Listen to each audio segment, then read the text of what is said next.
ڕاگەاندنی هاوبەشی حیزبی کۆمۆنیستی ئێران و ڕێکخراوی کرێکارانی شۆڕژگێڕی ئێران ڕاهی کارگر. بانگەواز بۆ مانگرتن و ناڕەزایەتی دیفاع لە گیانی زیندانیانی سیاسی لە 10 مانگی دیسەمبر ڕۆژی جیهانی مافەکانی مرۆڤ. ڕژیمی کۆماری ئیسلامی لە سەرەولێژی ڕووخاندا دەست بۆ هەموو جنایەتێک دەبات. ئیعدامی موحسین شکاری لاوی تەمەن 23 ساڵ بە تاوانی بەشداریکردن لە ئاخێزی شۆڕژگێڕانەی خەڵکدا نمونەیەک لەم جنایەتانەیە.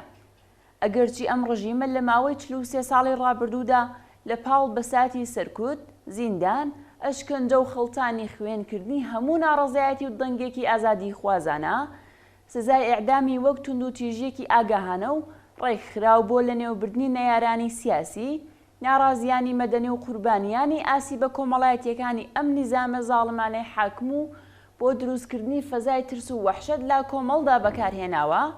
بەڵام ئیعدامکردنی موحسین شکاری یەکەم ئیعدامە لە نێو دەست بەسەرکراوانی 3 مانگی ڕابردوودا. هەر ئەو جۆرەی کە لە فایلی دەنگی ئاشکرابووی سەرانی حکوومەتیدا دەردەکەوێت، ڕژیم لە هەوڵی ئامادەکاریدایە بۆ ئیعدامکردنی ژمارەیەک لە دەست بەسەرکراوانی ئاخێزی شۆڕژگێڕانەی 3 مانگی ڕابردوو. ڕژیمی ئیسلامی لە هەوڵدایە ژمارەیەکی زیاتر لە دەست بەسەرکراوان ئیعدام بکات تا بەڵک و ترس و وەحشەت لە کۆمەڵگادا زیاتر پەرەپێ بدات. لەم ڕووەوە ئیعدامکردنی موحسین شکاری دەتوانێت سەرەتای هێرشی زیاتر بێت بۆ سەر گیانی دەست بەسەرکراوانی ئەم دەورەیە.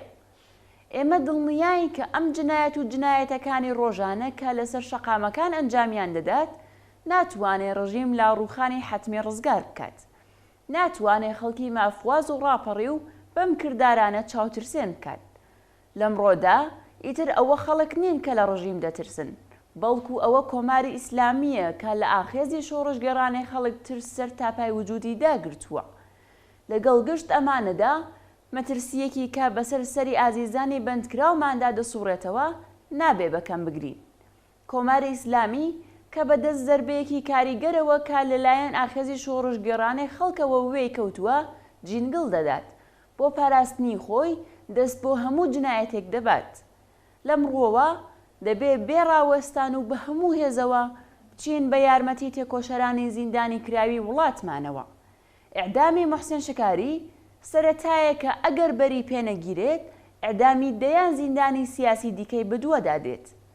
پاراستنی گیانی زیندانیانی سیاسی ئەرکی خەباتکاران و خەڵکی ئازادی خوازە لە دەرەوەی زیندان.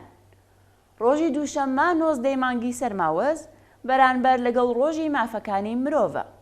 ئێمە وێڕای پشتیوانی لە گشت ناڕەزایەتیەکان بۆ بەرگرتن لە ماشێنی کوشتاری کۆماری ئیسلامی لەم ڕۆژە تایبەتەدا داوا لە خەڵکی تێکۆشەر لە سەر تاسەری ئێران و هەڵسوڕاوانی ئازادی خواز لە دەرەوەی وڵات دەکەین تا یەکدەنگ لەگەڵ هەموو ئازادی خوازان لە ئاستی دنیادا کە بە بۆنەی ڕۆژی جیهانی مافەکانی مرۆڤەوە دەڕژێنە سەر شەقامەکان، بە مانگرتن و داخستنی کارخانە و کارگا و ناوەندەکانی بەرهەمهێنان و کەسب و کار، بەنەچوون بۆ سەر کلاسەکانی دەرس لە قوتابخانە و دەبیرستان و زانکۆکان، بە ئامادەبوون لەسەر شەقامەکان و دانەی دروشمی زیندانی سیاسی دەبێ ئازاد بکرێت، دەستی کۆماری ئیسلامی لەسەر گیانی ئازیزانی بەندکراومان کورت بکەنەوە. نابۆ ئیعدام زیندانی سیاسی دەبێ ئازاد بکرێت.